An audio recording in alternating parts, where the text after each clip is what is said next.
some very special Sistrens. We love the Auntie Judith. We love the Auntie Judith. Hey, look, Alyssa, how you going? And Ford Smith. My gosh, you have all the troops. No, but it's a serious war we into it. We have a round up all the troops. True. Okay, well, all our panelists are with us. Okay. And we have been joined by 20-something other people. Okay. It's just after 2 p.m. So I am proposing that we start. Oh, look at the list, 27 participants. Yes, right. I'm going to make 28. And Hilary is going to make 28 shortly. I'm proposing that we start because we have a lot of work to do and we want to make sure that our presenters have ample time and our participants have ample time themselves. So, I'm formally welcoming you all to the second in this series of COVID-19 conversations titled Women and the COVID-19 Pandemic. Thank you so much for joining us this afternoon. Before we start officially, we have learned just now of the passing of the Honorable Shahini Robinson, Jamaica's now former Minister of Labor and Social Security, after a prolonged battle of illness. On behalf of us all here, brought together via technology from several parts of the Caribbean, from Canada and our colleagues here in Jamaica, I offer the deepest sympathies to her family and friends. Definitely. So now, why this particular panel? We know that the spread of coronavirus and responses to it have graphically exposed a number of interconnected issues which are relevant to women as a group.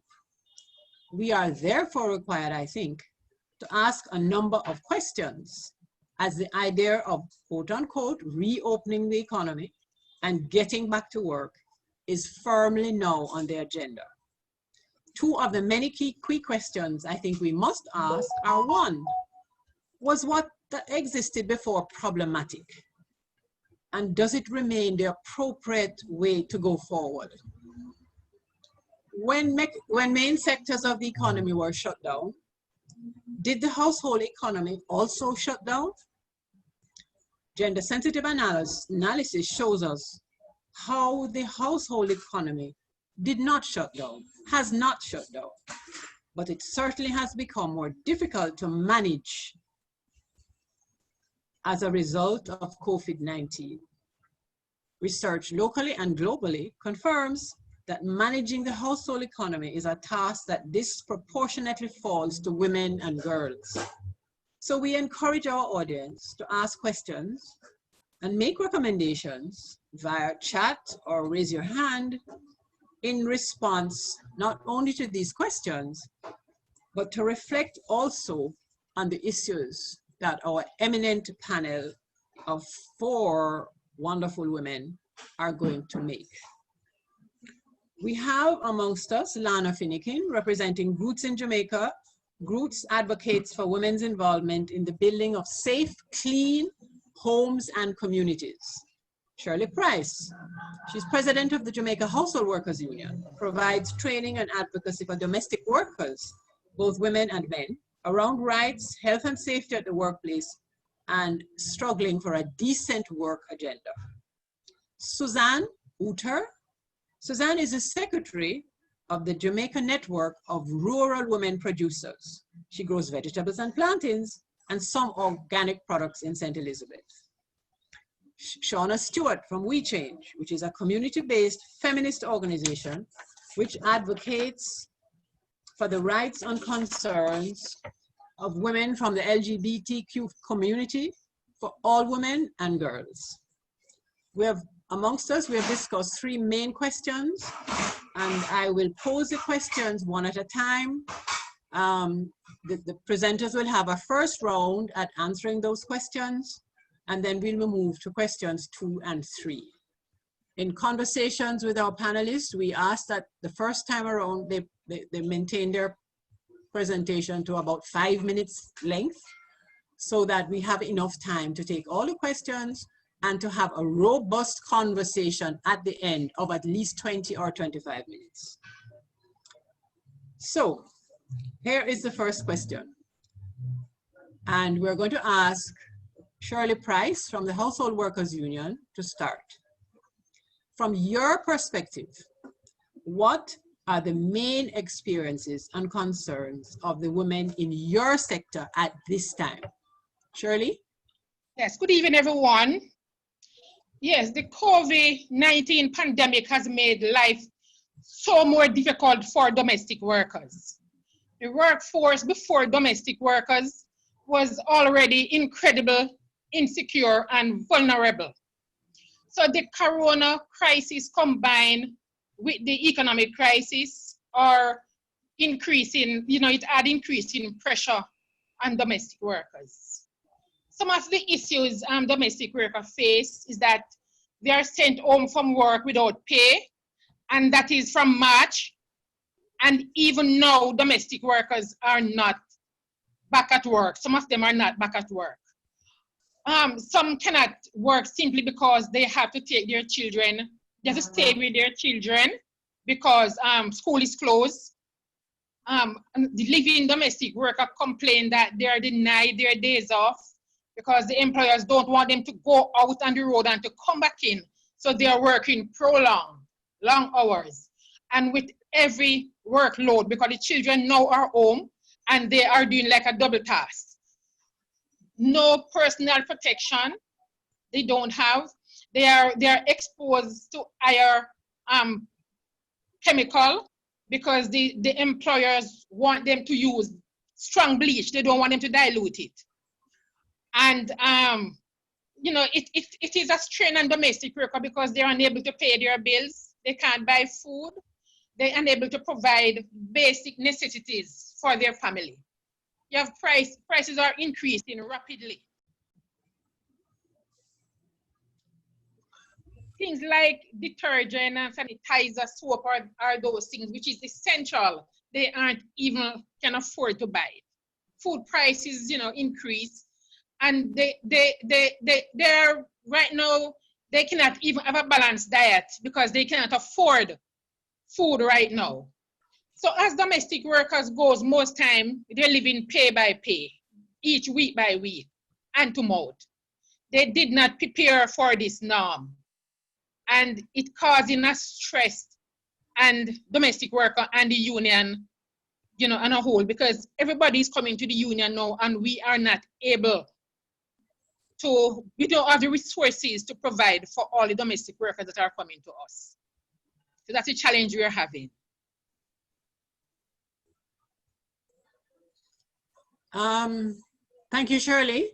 So in the next round, in the meantime, you think about, okay? Thank you, Shirley. Thank you. Our next presenter will be Lana. Lana? Thank you, Julie. So Lana is saying that she's having some... Good afternoon, everybody here. Hello? Yeah, we're hearing you, Lana.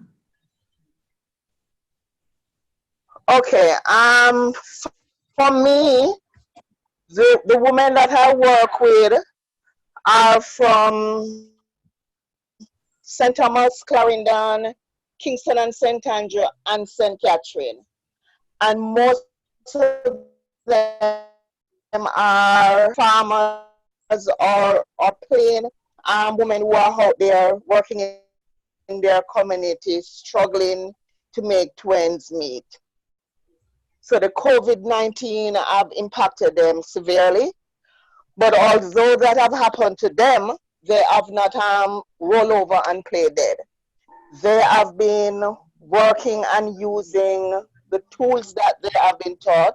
For instance, there's a safety audit tool that we use to assess violence and gender-based violence. They have been using that to make assessment of their situation.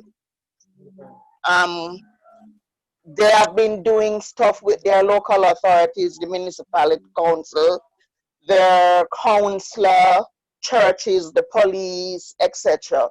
The ones who are doing vending have to find ways to survive. So for instance, if the curfew begins at 5, they would try their best to finish whatever it is that they're selling by 3 to get off the road.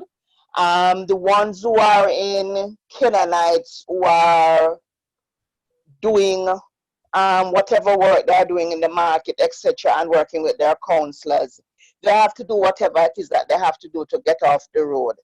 The Portland cottage women who do resilience work and in the environment have been doing that and working with the Salvation Army, working with their community development council, and doing a lot of sensitization amongst single.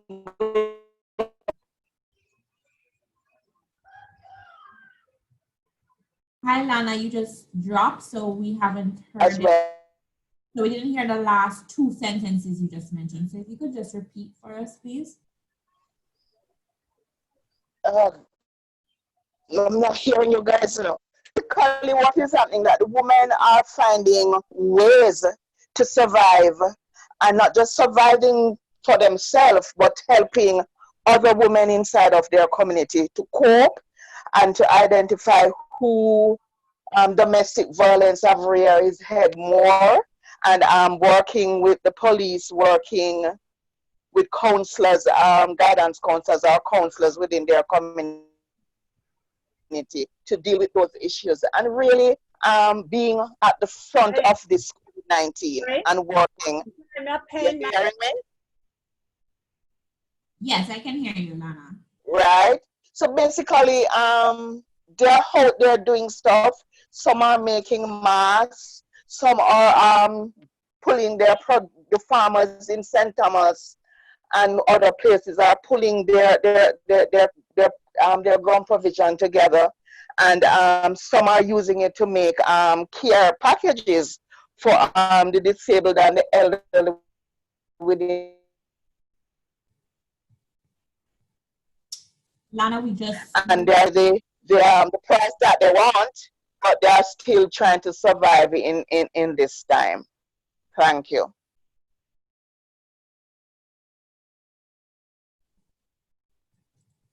Hello? Thank you, Lana.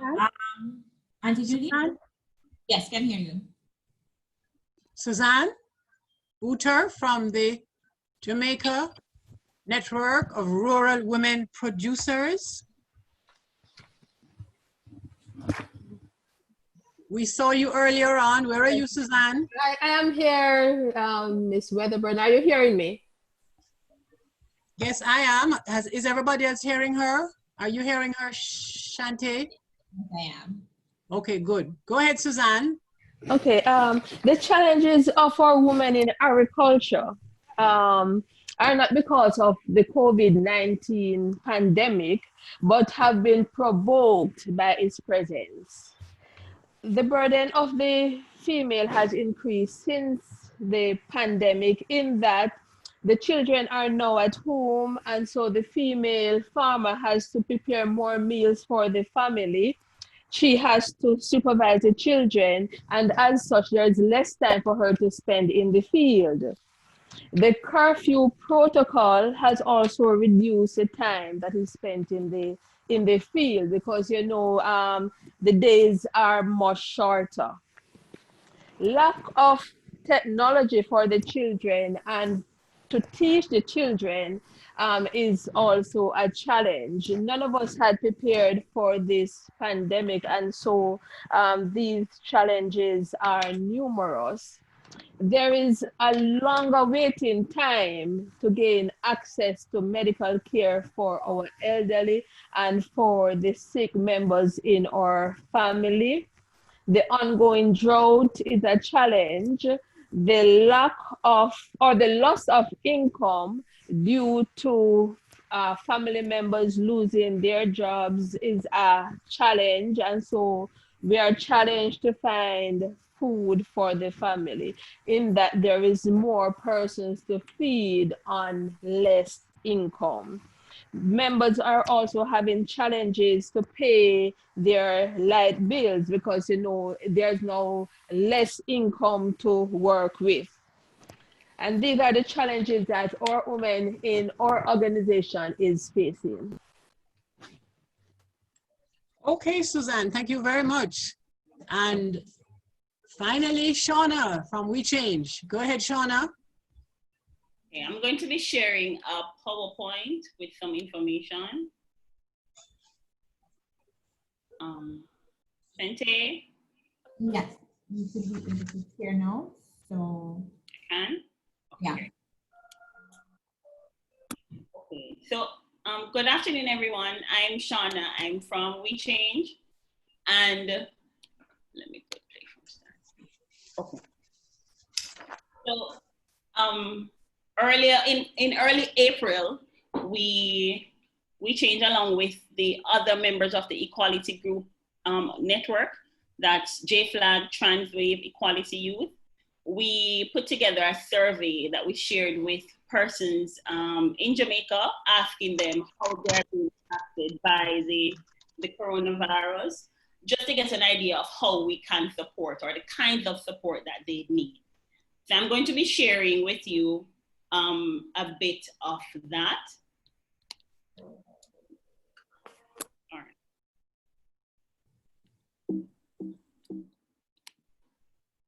Okay, so from the survey, we got information from 213 persons, and of that number, 86 of the respondents identified as lesbian or bisexual women or as queer people, and that was 40% of the total respondents.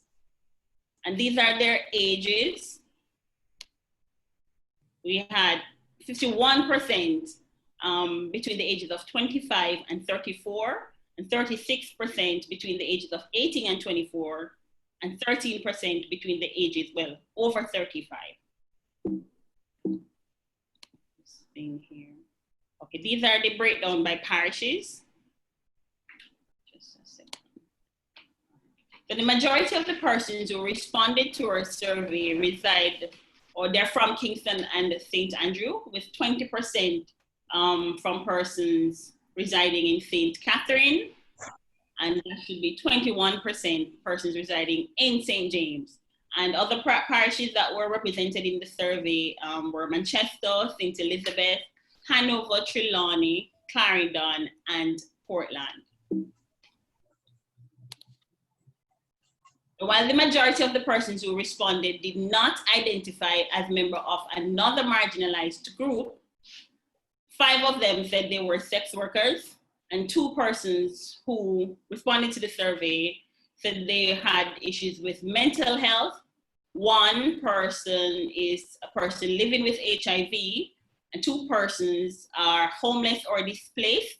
1 is a single parent. It should be noted that 8 of the respondents indicated that they were members of an otherwise marginalized group, but they did not specify which group. Now, most respondents, that's 74% of the 83 persons who responded, said that COVID-19 had affected them financially, socially, mentally, or emotionally. And these are their responses when asked how they're being impacted by the coronavirus. Now, 44% of the respondents said that they were unable to access their social circles. And if you know anything about the LGBTQ community, they do need their social circles because sometimes they won't have that, or they won't have that connection with family members. So having a social circle that they can relate to is very, very important. 27% said that they were now unemployed or redundant.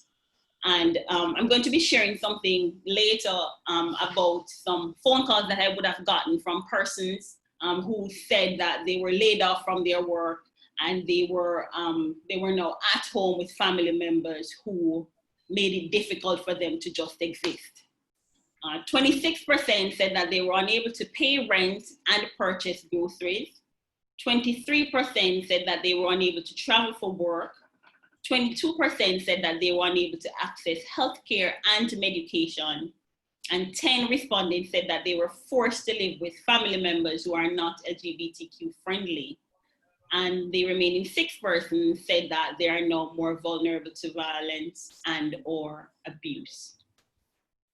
Now, when we asked what kind of support they need, 26% of respondents said that they would like information on strategies to help them cope. 16% said that they needed someone to talk to, and 11% said that they needed care packages, that would be food packages. And 4% said that they needed assistance with access to medication and medical care or medical care. Now, while the survey provides insight on the needs of LBQ women, we noticed that we didn't get responses from a lot of persons who are in rural spaces. And that would be because they had limited access to internet, as it was done through SurveyMonkey. And so those parishes or persons within those parishes are not well represented in the survey. So that's all I'll be sharing for now. Okay, thank you, Shawna. You're welcome. Thank you. So we've heard from each of our 4 panelists speak more or less about the issues and challenges affecting their particular communities and sectors.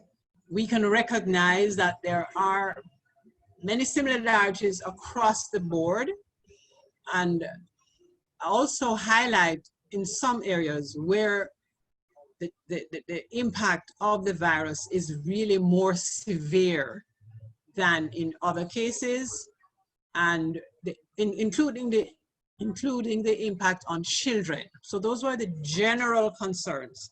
What we want to ask our panelists to do now is to address a more direct question on one subject. So here is the question. Do your experiences include domestic violence, physical or sexual, against yourself, children, or other women in your family and community? If yes, what support has been available? So for this part, because we know generally that gender-based violence, violence against women and children is a real problem, but we really want to hear from you now in this pandemic time. What are your particular experiences with this challenge? So go back to our first presenter, Shirley.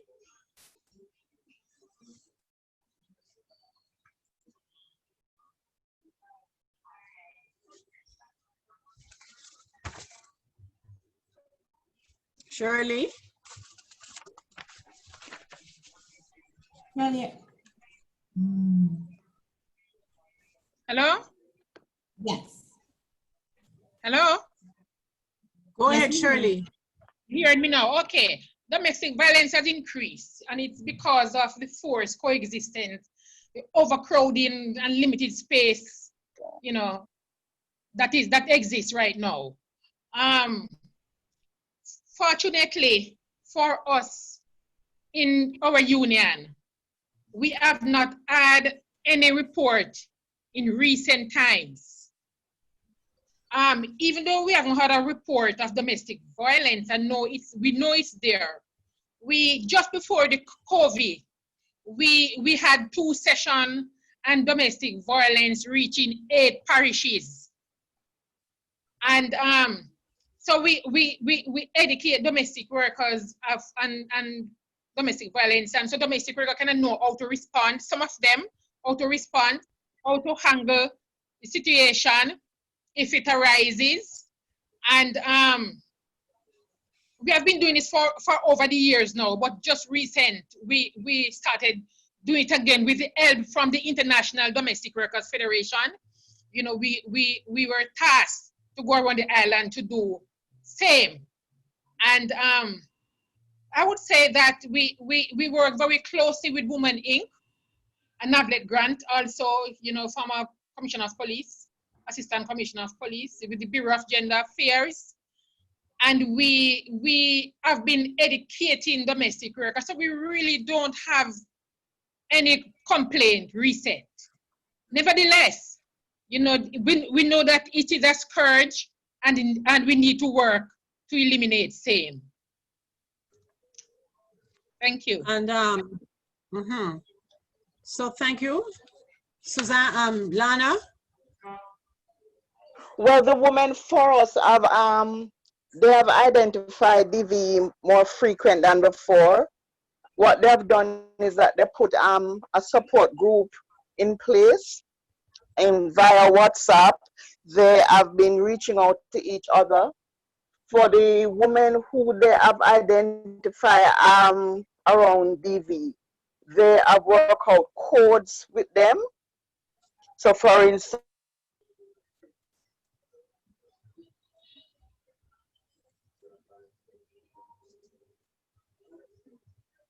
Nana, I know you're having internet issues, so just to let you know, we've lost you. Charmaine Moody, who's from Newland.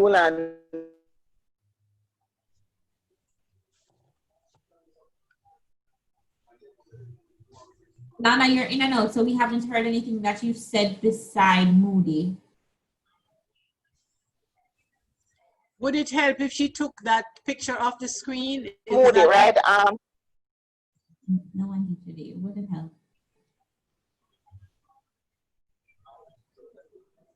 Maybe we can come back to Lana. Yeah, as I said, my internet is good. So in the meantime, sorry about that, Lana, but can we move on to Susanne? Lana, we will come back to you. So Susanne? Yes, I'm here, Miss Wedderburn. Internationally, domestic violence has been... Are you hearing? Yeah, go ahead. Internationally, domestic violence has increased because the female is now spending longer time at home with the aggressor. However, our organization is not in receipt of any complaint from our women as it relates to domestic violence against themselves or their children. We are aware that it may exist, and as such, we have been engaging our members on the topic. We have also provided them with contact information for the different agencies that provide help in time of need. So that's what we have been doing. Okay. So before Shawna, and then I have a follow-up question I would like to ask all panelists, and of course we need to get back to Lana. Thank you, Susanne. Now, Shawna. Okay. So based on the responses from the survey, it was said that the persons replied to say 44%. There were 44% of persons who said they were cut off from their social circles. So we decided at We Change to create an online safe space for women where they could network with other persons and where they could also get strategies to cope. So we've been doing that. We've been having online conversations, online movie nights, online painting sessions, and we also recently started a Self-Care Sunday. And last Sunday we had a therapist who was able to guide the women through and offer them advice on how they can cope and love themselves and just to manage their emotions throughout the pandemic. We've also been offering food packages to women in Kingston and also in St. Elizabeth, because we noted that from the survey, there were persons who said that they lost their jobs and they also needed care packages. So we put together that and we took a few to women, and we also, or persons who know us know that they can reach out to We Change and ask for support. We also we went to West Rural St. Andrew and St. Elizabeth with the members of Parliament, Juliet Cuthbert-Flynn and Floyd Green, and we were able to distribute some sanitization packages to elderly women because we know that they're being told or advised to stay home as they are a at-risk group, rather, a group that could we know that they are at risk of contracting the virus more so than younger persons. So we were able to distribute over 70 sanitization packages to them.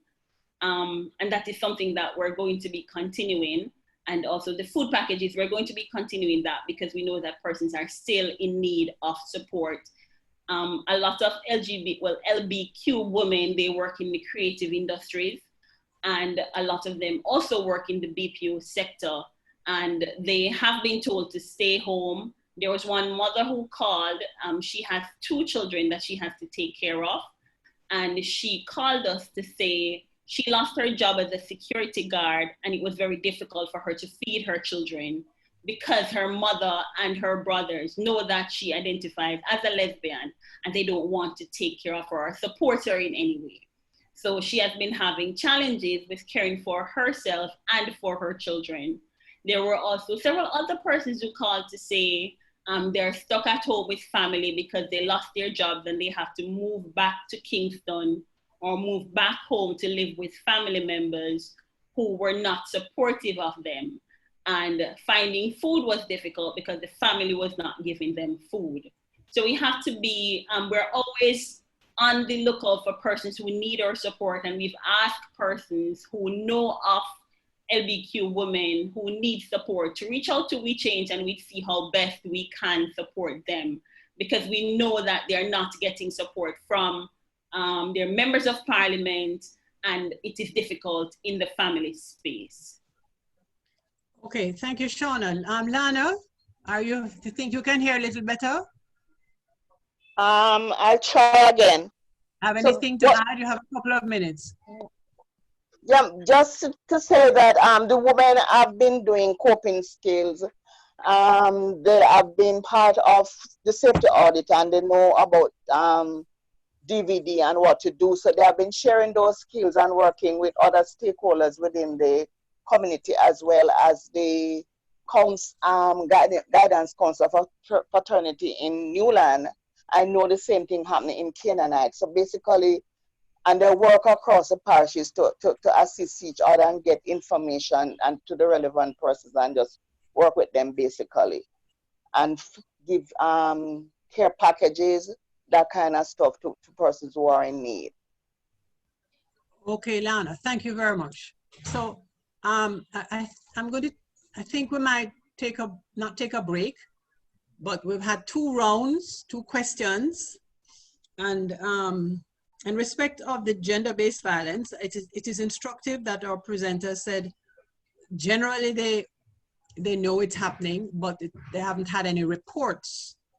Now, in Jamaica, we heard the statistics this morning, which pretty much was indicating that the violence against children in COVID times is on the rise, and the problem of lack of reporting is an issue.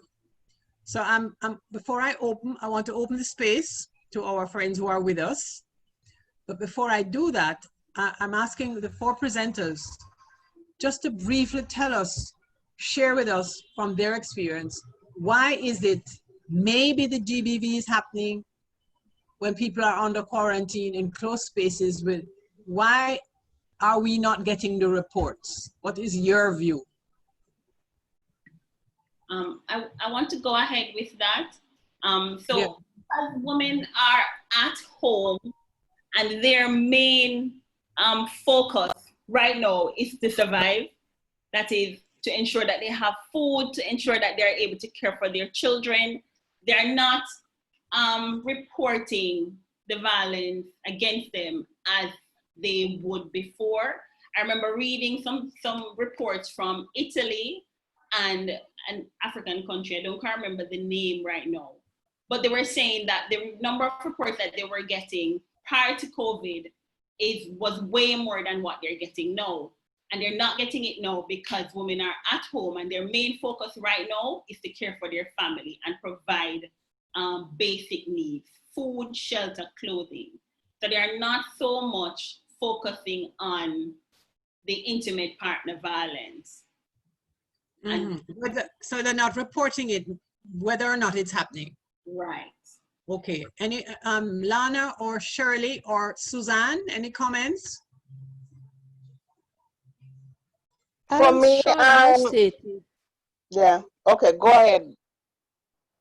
Okay, as Shawna has stated, most persons, not only individuals, but even companies right now, the focus is on survival. So for the female, not to say anything, is nothing new in our society here, because oftentimes they have a shut mouth approach because it's just about survival.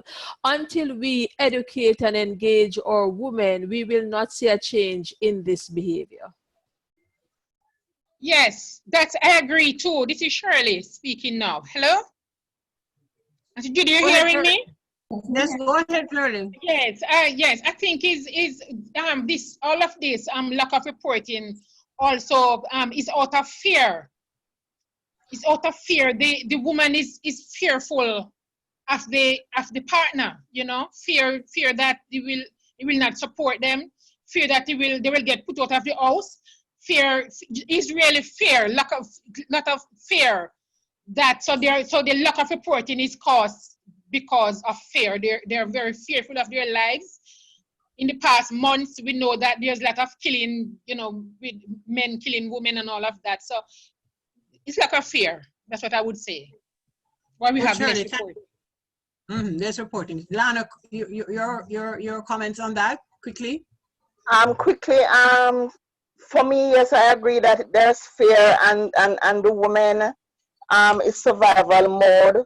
But as I said before, is that we have been teaching the women in the communities coping skills, so they know how to reach out to others to send out the information in the codes that they have been given, and know how to delete information from the WhatsApp messages when it get out, all of those stuff. So basically is that we have to be just there holding their hands and helping them through this time and so they can get over this pandemic and get back to the space. For most of them would normally out on the road doing stuff. Now they're at home and can't move.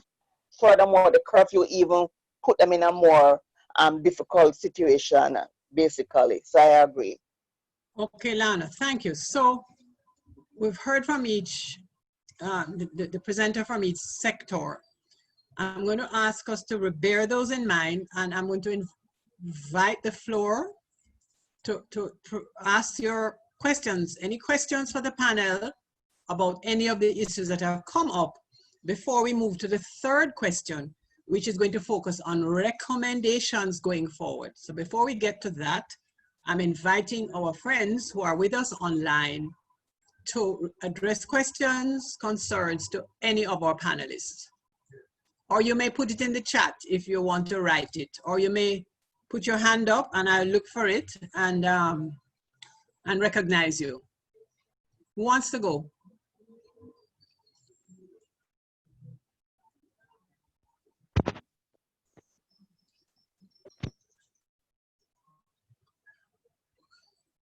Okay, Verna?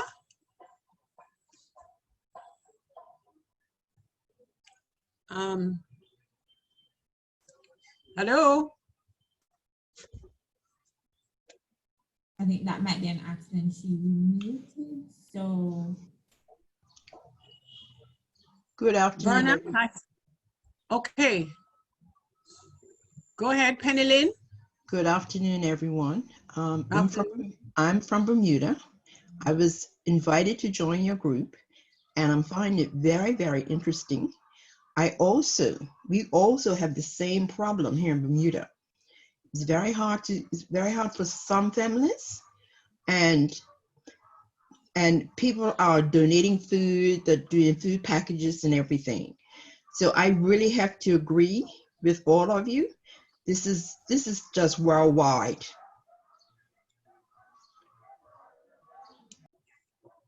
That's it, Penny Lynn. I'm not hearing you. You don't hear me? Are you finished? Your call dropped. Yes, I'm finished. Okay, thank you very much from Bermuda. Welcome. Anybody else?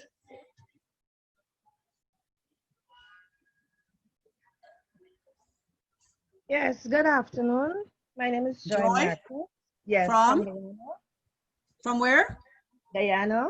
Guyana, welcome. Thank you. My question is to the panelists. As it relates to GBV, I know that they've said about educating women about GBV and so on. And I think Lana Finkin had said about, they have the chat group and people could indicate. If people report that they're experiencing GBV in this COVID-19, giving all the reasons why we think that people are not reporting because of fear and all of that, what help is available for them if they do report? Thank you, Joy. Excellent question. What help is available to these women if they do report? So can we dwell on that a little bit? What help is available? We could take responsibility. For me, the women who have reported to the women in Newland, they use their support group by going by to just visit practically homes, carry care packages as part of the decoy to get into the space and to talk to the person more and to get more information. It was last week, they had to move somebody to somebody else's house as part of the process, and get the police at 100 man involved in the process. And so they are working on that. So basically their strategy is to use the care package as a way of getting into the space and to find out more information or to get out the person from the space.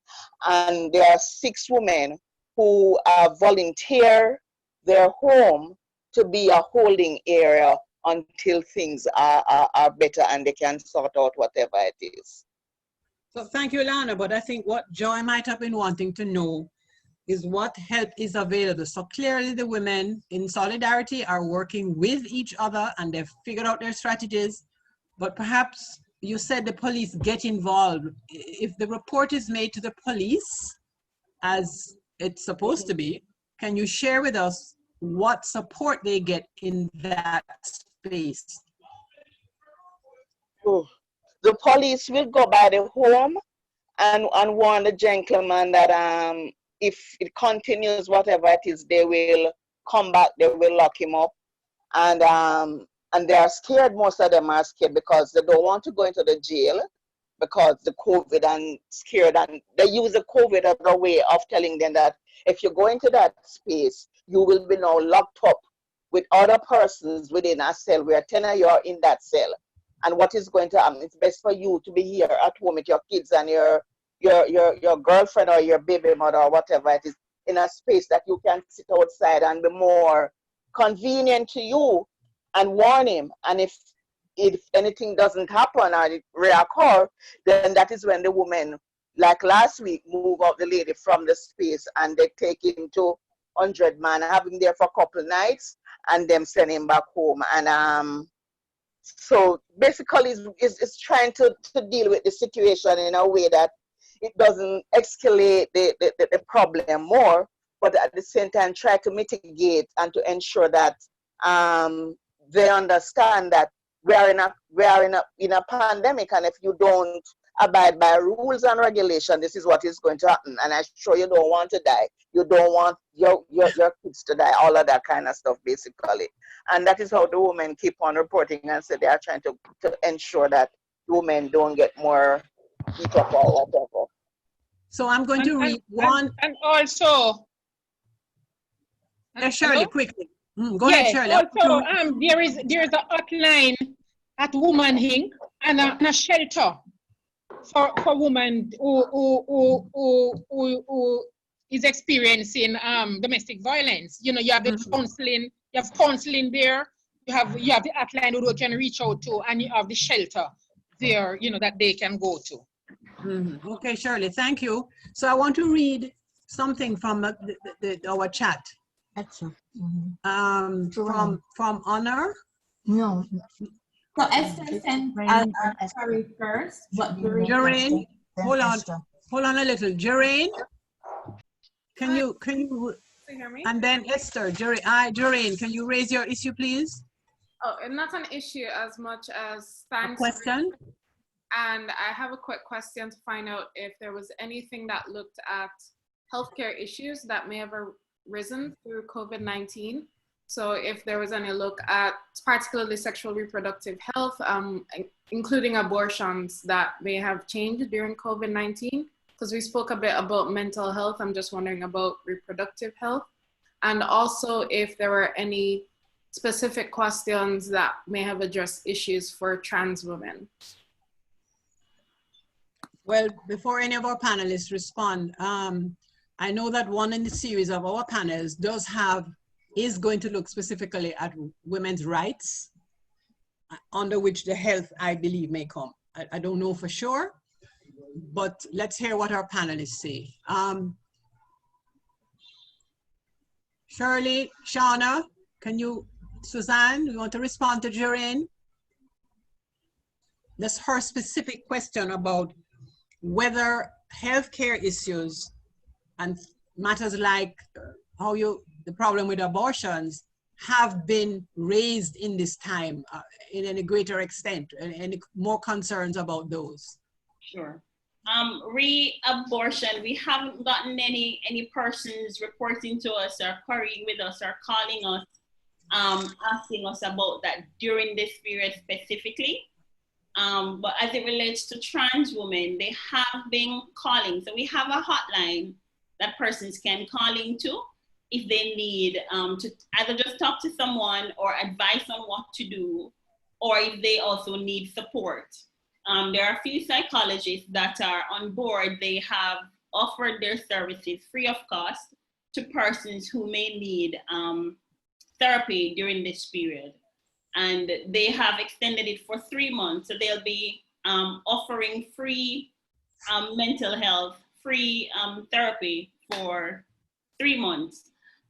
But there were a few trans women who call, and their issue, and those are trans women who are sex workers, they reported that on nights when they've gone out to work, they were beaten up by security guards, and one was beaten up by a police officer.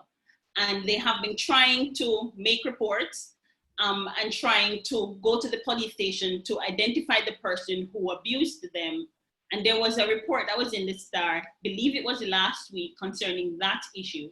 So it is something that we're following up on, and we're advising them as best as possible to work within the curfew hours. But those are some of the issues that they were reporting as it relates to healthcare, not being able to access medication. There is support with that. So those are some of the issues that they were reporting. And a few reported that they live in a safe house where they would have to pay rent daily. So that is being impacted because they would go out to work in the night and then they'd have money to pay for their housing charges for the day. But that is something that is not happening now. They can't go out to work, and as such, they're having challenges paying their rent. So those were some of the issues that were mentioned. Okay, thank you, Shawna. I need to ask, Esther Figueroa, you had sent a message in the chat. Can you share it with us, please? Sure. Hi, panelists. Can you hear me? Yeah. Hi, Judy. You're doing a great job. And thanks to the panelists. I'm especially thrilled that Shirley is there. I don't know what the data says, but it seems to me that women are more greater affected by the impacts on the economy because the tourist collapse, more women work in tourism, more women work in the BPO, more women work in the domestic sector, and less women are considered essential. In other words, except for nurses, most of the essential sectors such as construction, bauxite, etc., are highly male. My one observation I've noticed from my friends who have been laid off and by watching behaviors in Uptown and other areas is that domestic workers, and maybe Shirley can answer this, have been laid off in huge numbers, but I've noticed that people who have laid off their domestic workers have kept their gardeners. And there are all sorts of reasons you can discuss about that, but on a gender basis, it seems to me that the assumption is that women who are working outside of the home as well as inside of the home, now that they're working from home, will also take on that work, and the domestic workers have been laid off. That is correct. That is so correct. But lot of gardeners are also laid off too. But I agree with you. I heard that many gardeners are still at work while the domestic workers are laid off. I think because the employer at home, they do, some of them do the chores themselves. What some of them also do is scale down the domestic worker from coming full week to 2 days. You know, and you have some good employers who pay domestic worker full time, even though they will come 2 or 3 days.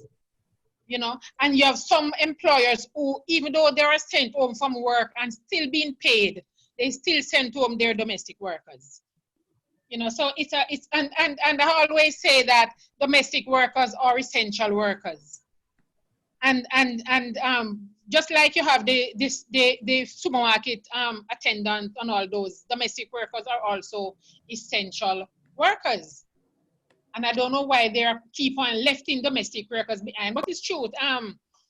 Domestic workers are sent home and the gardeners are still there. Some gardeners are still there. So, and because also what I heard also is that the gardener pay scale down. They don't get the same amount of money as they used to. If they used to get like $4,000, they cut in half, and they opted to work still for lesser hours. But domestic workers weren't given that opportunity to even say I will come for half a day or that. They were just sent home. Mm-hmm. So clearly we need to convince some people, the powers that be, that they need to reconsider their definition of essential. But that's for another workshop, not this one.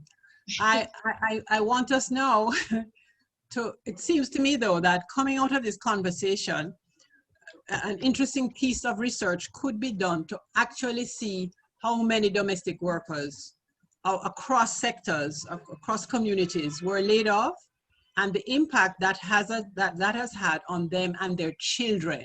Because we can say it anecdotally, but we need some hard numbers, especially if we're going to have to convince whomever that they have to redefine essential, especially in the case, hold on, Shirley, especially in the case of the care economy, which, as I said earlier, when we had lockdowns and different parts of the economy were locked down, the care economy had to continue functioning. Women were still doing all that work. So that economy didn't stop. So it is that is what we're looking at now, I think, in some detail by hearing from our colleagues from the different sectors. So Honor Ford Smith.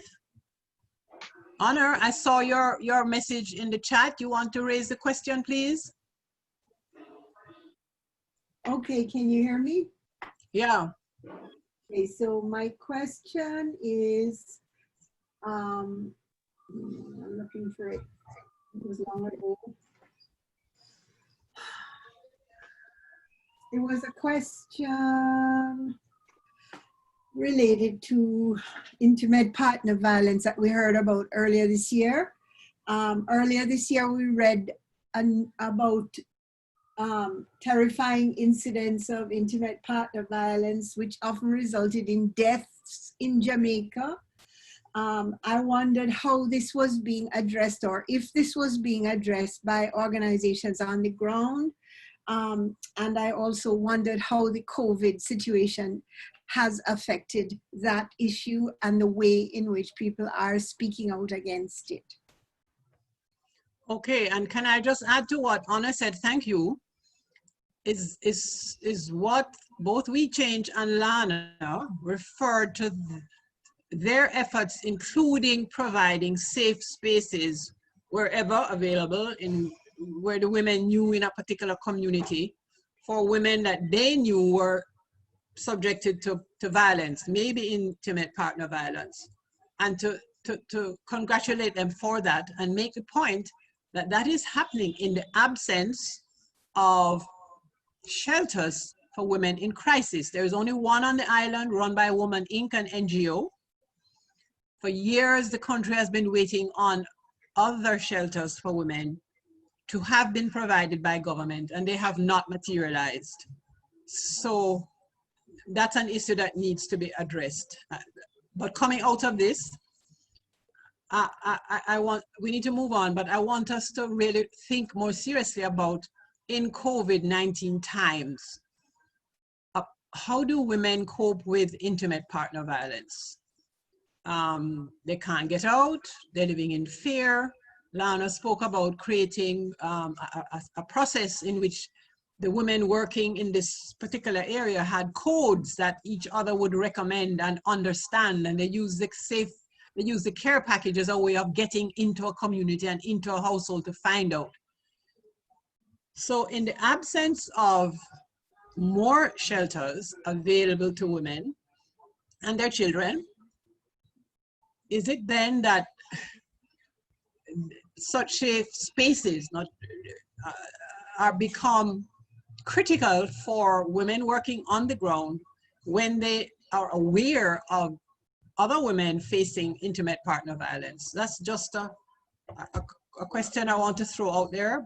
I don't know if anybody has any specific answer for Honor.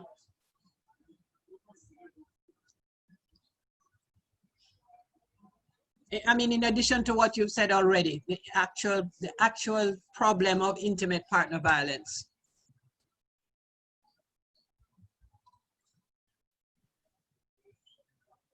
Until someone answers that, we have quite a number of hands up. Carmen Hanson is next, followed by Hilary Nicholson, and then Taitu.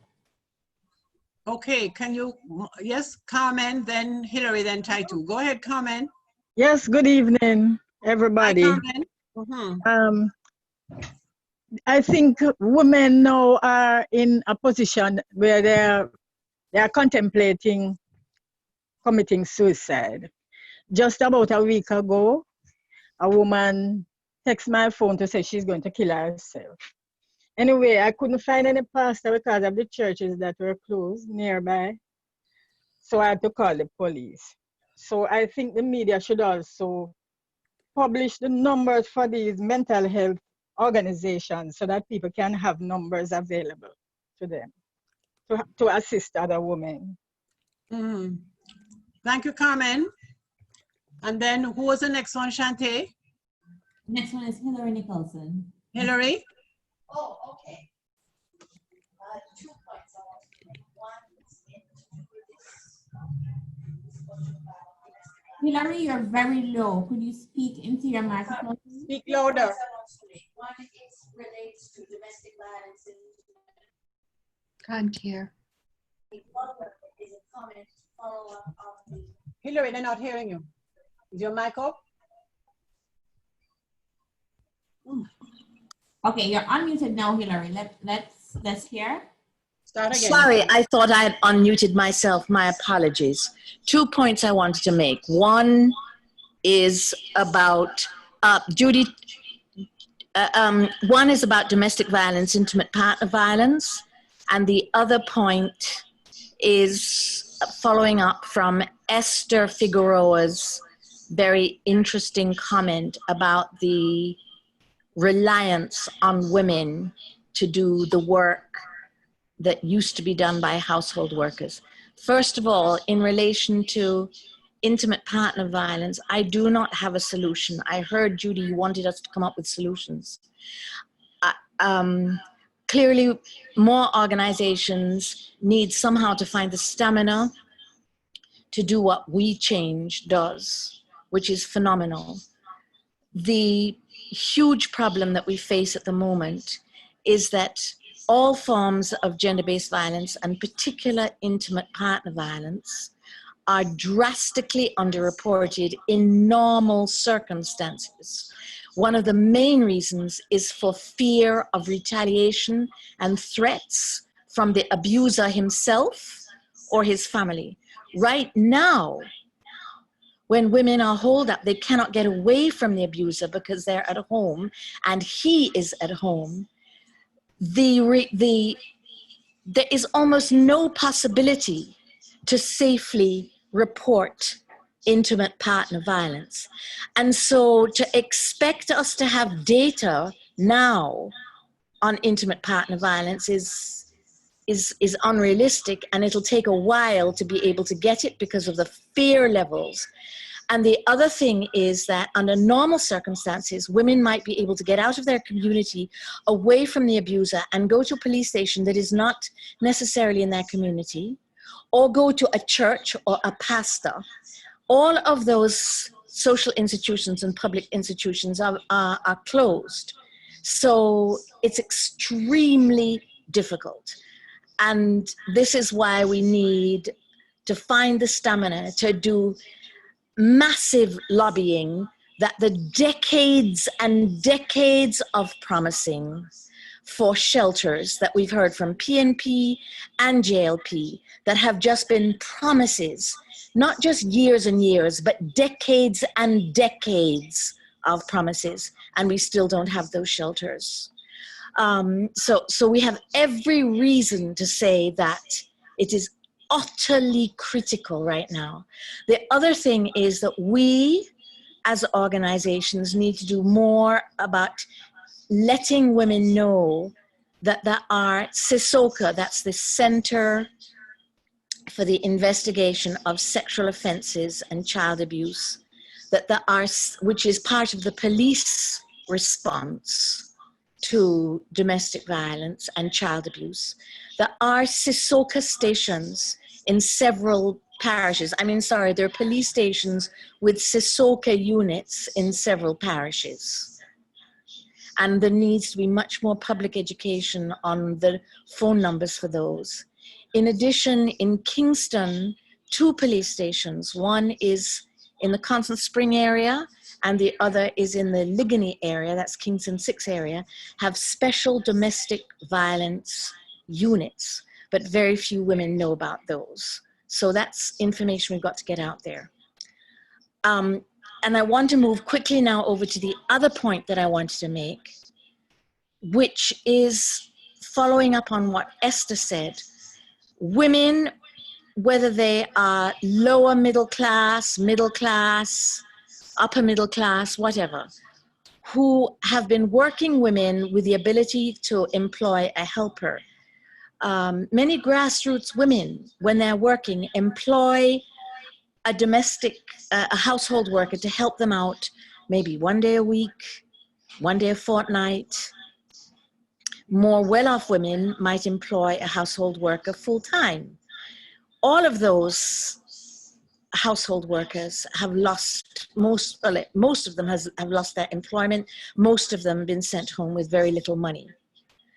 But in addition, because the employed women themselves, as Esther said, are now being expected by the society to do all of that domestic work. We heard that the farmer women no longer have the time to go out to the field because they have all of this work to do at home. So what we're hearing is that the impact of COVID on women's livelihoods, whether they're grassroots women or high up the scale professional women, the impact on them is to double and triple their burden of work just because they are women. And there's an assumption that they will take up all of this work. And now that those professional or just working women are now being expected to go back out to work, there's also an assumption that they'll continue to do all of this extra work. What it means is that the impact of COVID is highly gendered and puts a huge additional responsibility on women at every level, because all of the care for people who are sick with COVID and other things at home is also expected to be done by women. And we keep hearing that clinics and hospitals are not offering the normal services that they used to do because they have been asked to do the extra COVID type of work, the clinics and the hospitals. So who is looking after all of these sick people whose surgeries have been postponed, whose other hospital visits have been postponed? Women are having to do all of this extra health care work.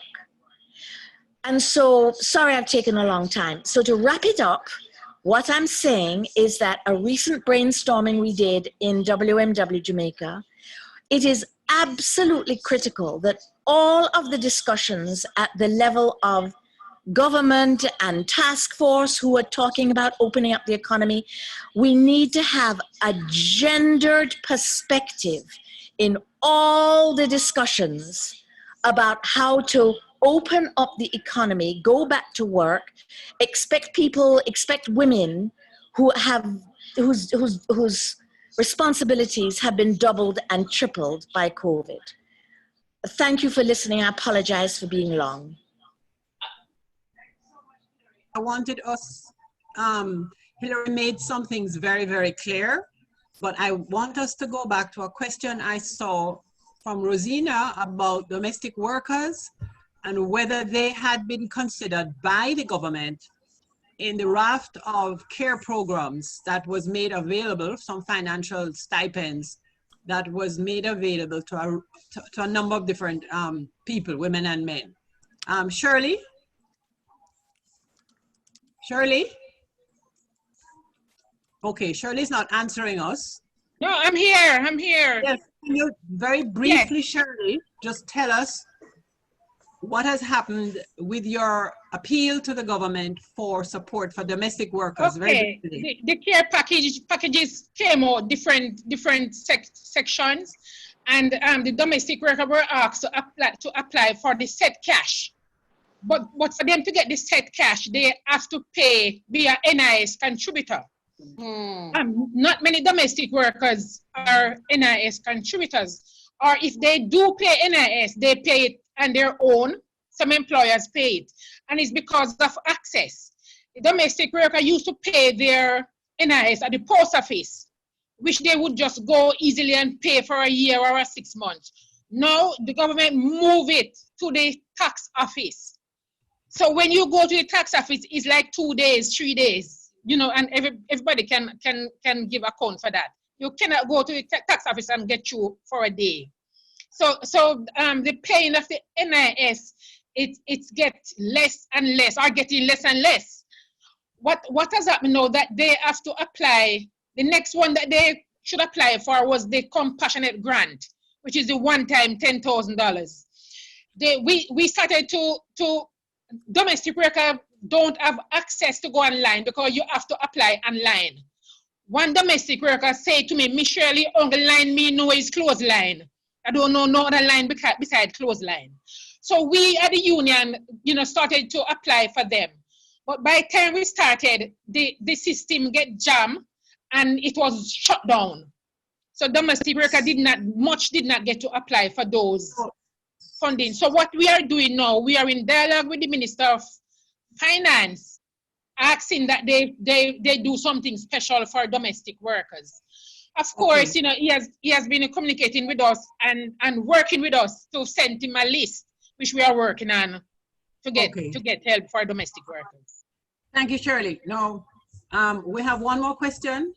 I'm very encouraged by the robust discussions we're having. That your chats are recorded. We can access it.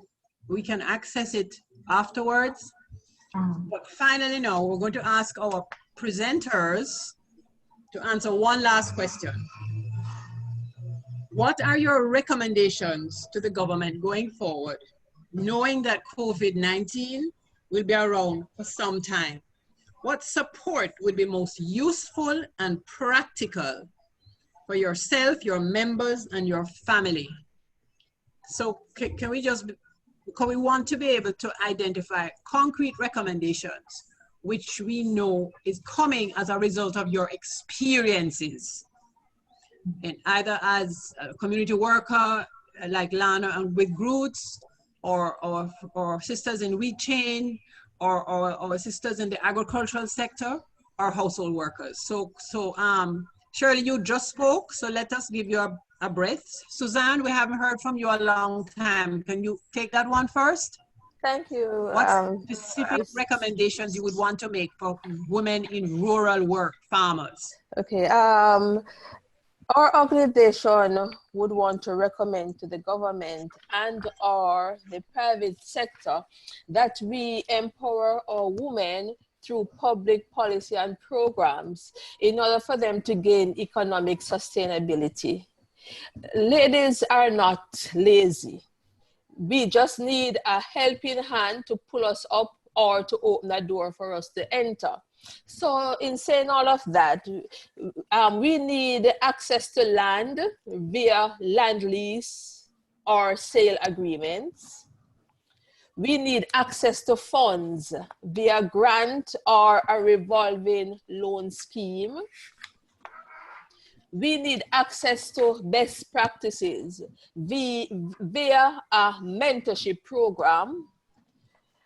We need access to technological advancement via technical support through the relevant ministry. We need access to infrastructure, which is transportation, roads, processing and storage plants, and we need access to market opportunities. For the immediate and short term, we would need to go back into production, and so we need access to loans and or grants. Thank you. Okay, Susanne, that's very clear. Thank you very much. How about Shirley? Yes. All right. For domestic worker, we are saying that we have been fighting for years for recognition for domestic workers to be treated as workers, like every other workers. With the primary focus on government now, to contain the spread of the COVID, the risk emerging from shortcomings in labor and social protection, and the impact of these risks and the vulnerable group in society have increased and worsened. I would say it is even critical. So we are therefore asking the government to and the public sector to work together or work with the union to help in setting up an emergency fund to help domestic workers in instances like this. We are asking the government to set up the educational institution, also worker training institute, to train and educate domestic workers. As the increase in education can contribute to reduction of poverty. Right now, domestic workers are leading down to the road of poverty. We are calling on the government to formalize domestic worker, to enforce the NIS. Employers must pay NIS. We are asking for the OSHA bill that is there amending. It's in the amendment stage for the longest while. It must be passed now. We want the enforcement of Convention 189, which is the Domestic Workers Convention, we want it to be enforced. We want the ratification of Convention 190, which is the elimination of violence and harassment in the world of work, which tied in nicely with the sexual harassment bill and the Sustainable Development Goal. All these need attention now, not tomorrow, no. Because informal jobs with no rights, no minimum wage, no social protection have to change, and the time is now. We don't want domestic workers' rights must not be quarantined. It must be equal opportunity for all. And we are tired we are saying all this we want now. But the crisis, because of the COVID, you see where the crack is so big, it is so widened, and people are vulnerable. And if the people are vulnerable, the economy is vulnerable too. So we need more social and inclusive dialogue in order to design a better and more impartial economy. If you have got workers, employers, and civil society at the table with government at all levels, then you can design the kind of future that will take into account the right priorities for people. Good, Shirley. Thank you. Shawna? Here. So we are in trouble, and we are asking that we pull together all our women organizations, come together and fight for all of these recommendations. No, thank you. Yes, Shirley, thank you very much. Shawna, yours? Yes, I'm here. So what we've done at We Change, we have a set of short-term plans, or proposals that we'd want the government to pay attention to, as well as a set of long-term. So I'll just share the short-term first and then go to the long-term propositions. No. So we know that not too long though. There's a Flexi Week Act that is somewhere on some desk, filed away somewhere. It would be good if the government could pay attention to that now, especially since the Prime Minister has called for the reopening of several sectors, and persons will be going into work. So we don't want to have any issue where you have the bulk of persons going into work, same time, doing the same things, and then we have a spike in the positive cases again. So use staggered work hours for women, be very specific in that as well. And we can place a demand on public sector and private sector organization to organization for women. You were just frozen for a little bit, so we missed some of the words. Please repeat. You were frozen. Demand, public and private sector. What you said after that? Right, to have daycares or childcare centers attached to the organization so that mothers and fathers, so that families can have their children close by and can care for them. So the bulk of the burden is not on one person. Also having, providing financial support for household workers, as Shirley mentioned, and for other persons in low-paying jobs. We know a lot of women are in low-paying jobs, more so than men. So ensure that there is some financial support for persons in low-skill, low-paying jobs. Also, I know that a lot of LBT women work within the BPO sector, so there needs to be a clear operations procedure manual for them. And I also know that based on what the government, the Prime Minister said, not all BPOs are a part of the association. Therefore, they would not be going by some of the orders or rules that should be enforced. So we're imploring them to be a part of that and ensure that the government is paying closer attention to it, so that what happened at Alarica and Portmore don't happen at any other space. Also, there should be some financial support for persons who may need psychological support or therapy, whether it be a sliding scale for persons in low-paying jobs, or you have free psychosocial support services that persons can access readily, and not just hidden somewhere that persons who have to know somebody to make a call and be able to go to the child guidance clinic for their children. But ensure that it is there and people know about it and know that they can access these services, either at a reduced cost or free. Also, they tell you on TVJ there is a schools not out section or segment. It would be good to keep that. And we know that there are a lot of women who they are not financially independent. And it would be very good to have that section. You could have it on a Sunday where you're teaching women, and not just women, but you're teaching people, teaching it as a life skill, financial wellness and budgeting, and even parenting skills for parents, so they know how to engage children and also how to care for their finances and take care of themselves. And upkeep of the wash stands in town centers and market spaces and public spaces. Shawna. Last one. The very last one. Okay, I'm going to stop there. Okay. Thank you. And because we still have to hear from Lana, and there are one or two other people on the chat that I really want to share. And then we have to open it back again. We have 10 minutes left. Lana, your recommendations? Just go ahead and endorse all the proposal before mine. And one of the things I'm proposing is that the pod program need to revisit, because it's not working the way it's supposed to be working. The other thing I want to propose is that, which we have in Portmore and in Clarendon, that the women sits on the disaster risk management committee and development committee.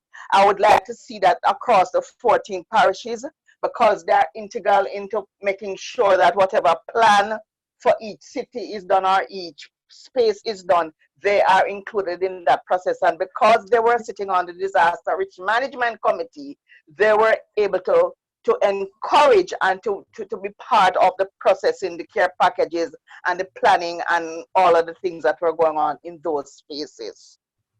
Okay, thank you. Shante?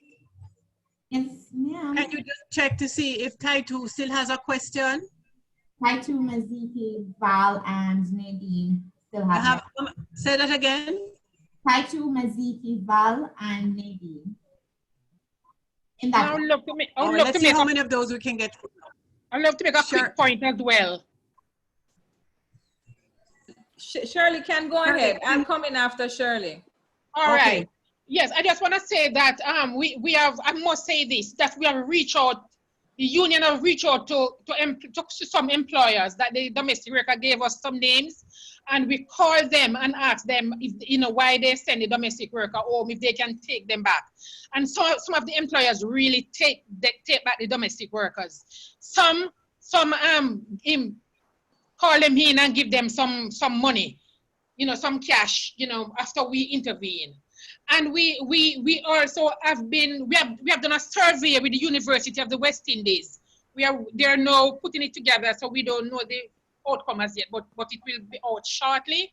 We did a fundraising campaign and we raised $1,550 that we helped to use to buy care packages to give out to domestic workers. We gave out 124 care packages, and we still have more to give out.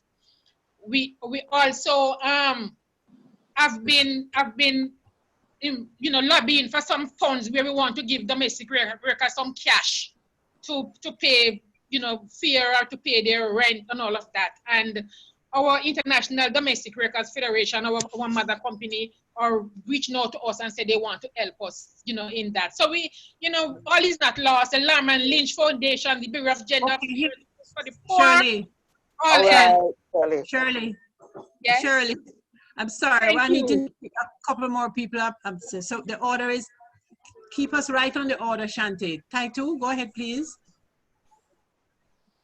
Okay. Anyway, all right. Sorry about that.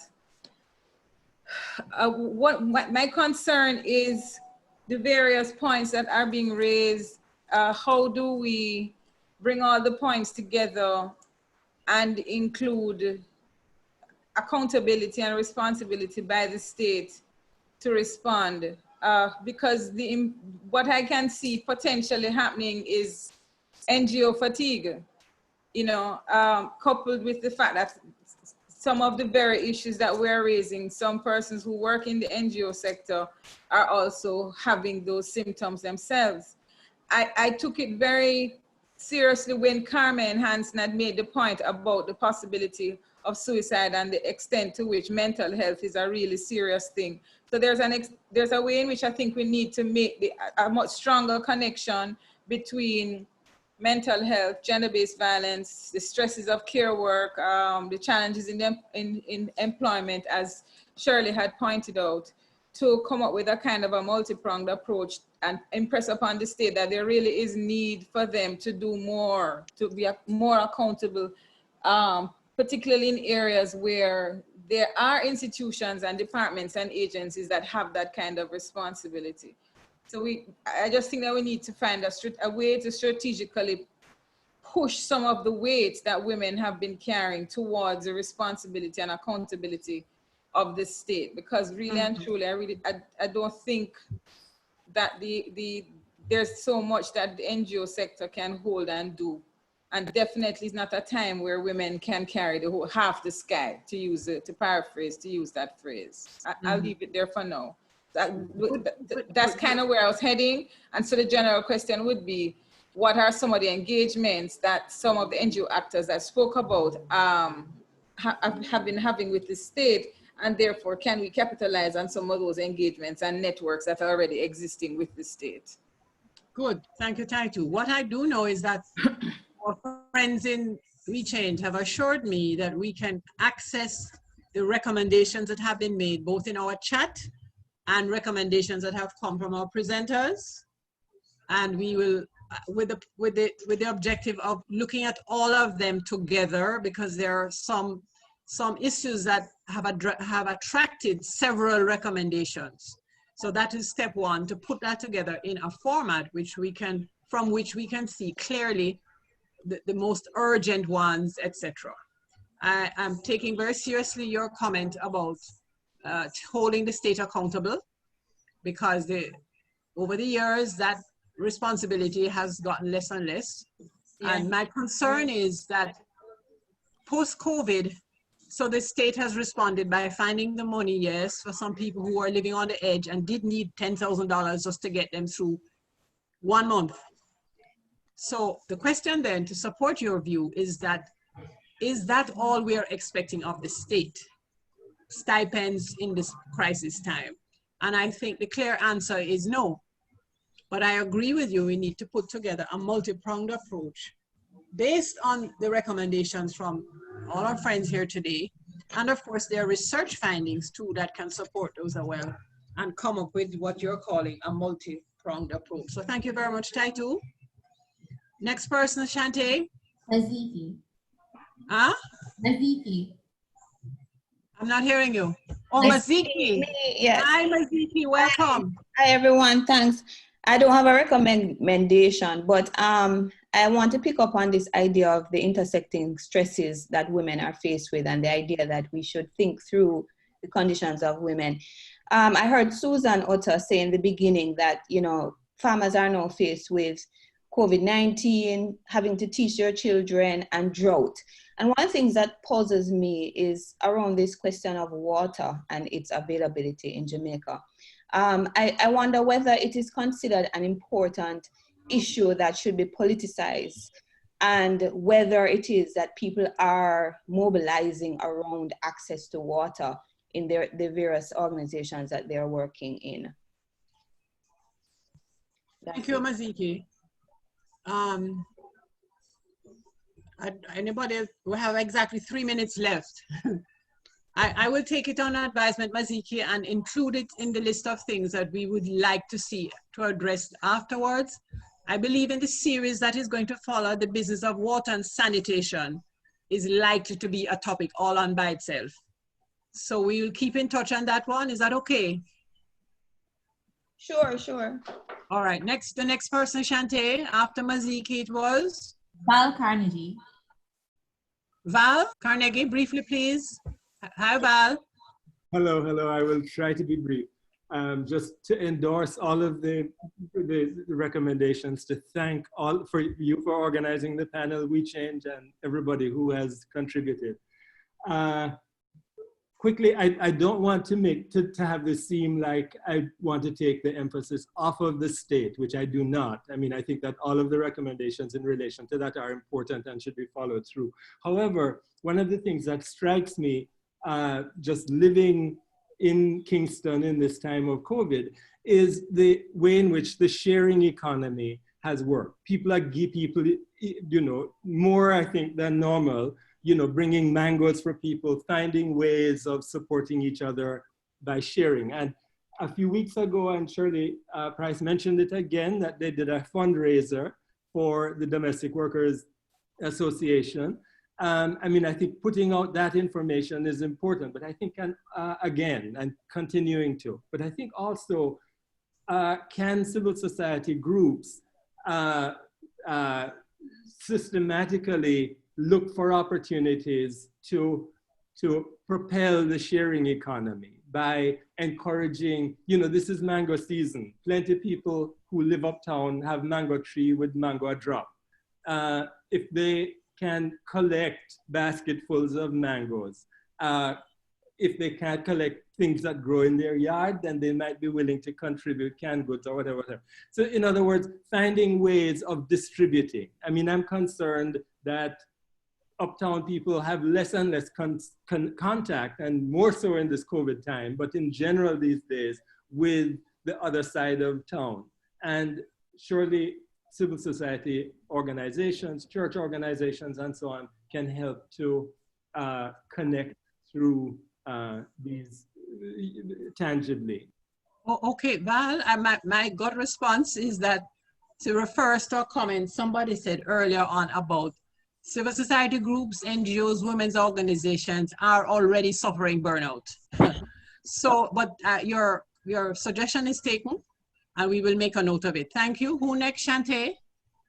Nadine, and we can actually have an extra 5 minutes. Okay, Nadine.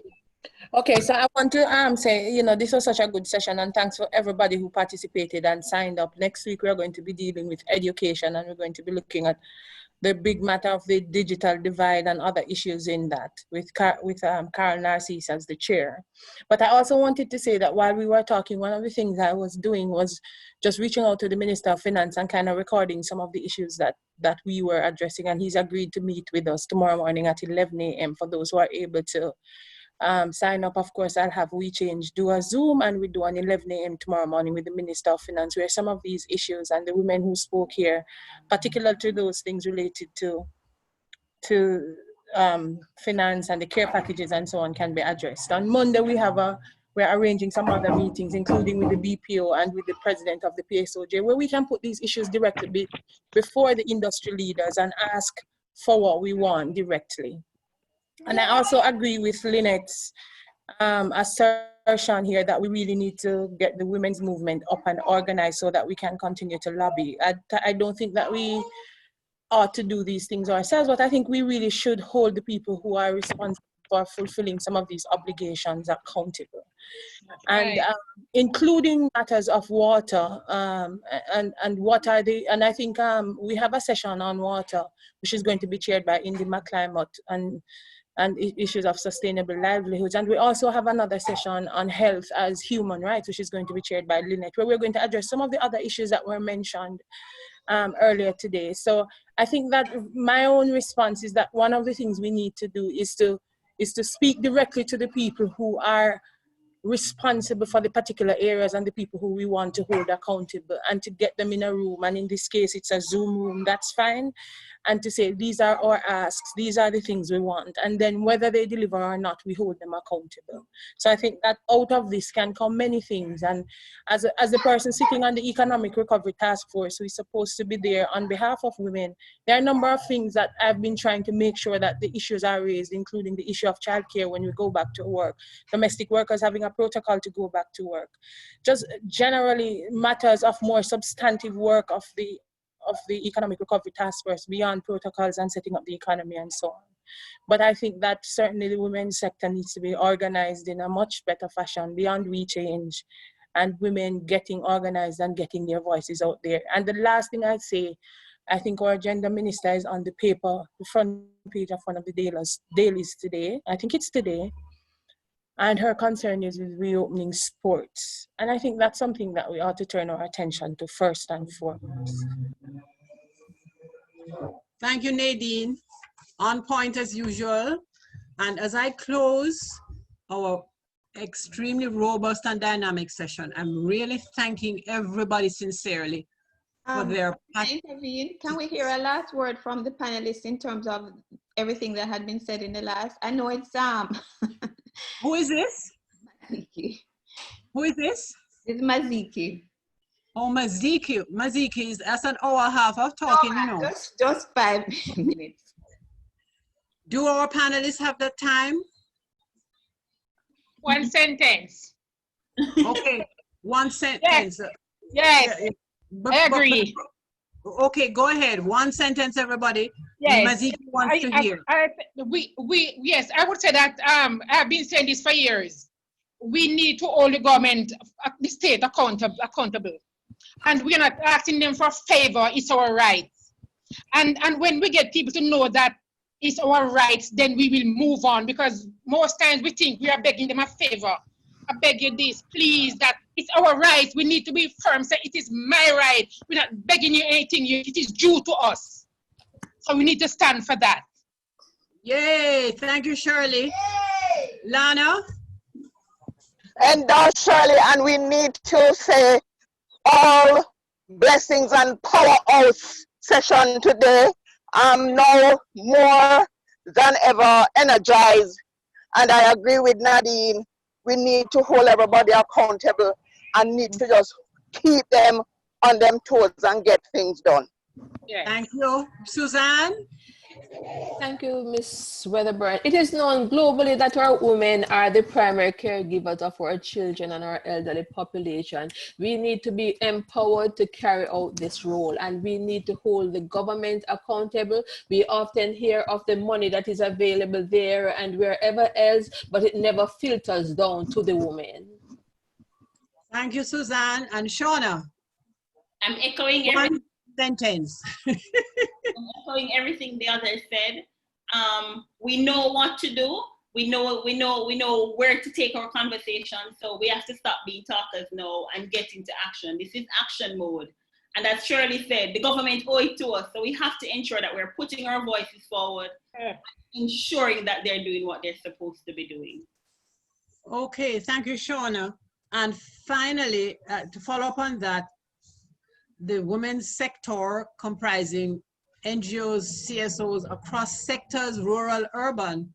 Now is the time I feel the energy is picking up to use that to drive the membership into a very responsive, strong, consistent movement to say to the government, yes, we're holding you accountable, and it really is our right. We're not begging you for these things. Thank you all very much. I just want to remind you, pick up on something that Nadine said. I'm asking everybody to keep this spot on a Friday, 2 to 3:30, every single Friday for our next couple of weeks. We're going to address issues that are not unrelated to some of what we spoke about today, but of course we'll have to zero in on some areas. She mentioned rethinking education. We're going to have to do COVID and the labor market, sustainable livelihoods, women's rights as human rights, and of course, education. So listen out for it, folks. Block out the space in your electronic diaries or homemade written diaries, and we'll see you again next week, same time. Thank you so very much. Thank you to our 4 panelists. Thank you to We Change team, without whose technical support we would not have been able to do this, and they hold our hand, and they're making, across generations, we're becoming more efficient at this technology. Thank you very much, everybody, and we will be in touch. Bye-bye. Thanks, everybody, for this session. Thank you, it was so good. Tomorrow morning at 11 o'clock, for those who are interested in our groups, we meet with the Minister of Finance tomorrow morning at 11 o'clock. On Monday, we meet with the President of the Jamaica, the Private Sector Association of Jamaica. And on Wednesday, we meet with the President of the BPO Association. So we have a series of meetings lined up to address some of these concerns directly with the stakeholders and the leaders of these sectors. And tonight, Judith and Shirley will be on CVM Live, so please join them. Okay. Oh, yes. Thank you, Nadine. Thank you. This was an excellent session. I really enjoyed it. Thank you very much for the invite. I'll try to be here again on Friday. Okay. Next week, Friday. No, Thank you, Penny Lynn. Yes. Thank you very much. Thanks, Judy. Thank you. I really enjoyed it. Thanks, yeah, Judy. hi, Pat. Thank Okay. you. Bye. I'm Aziki.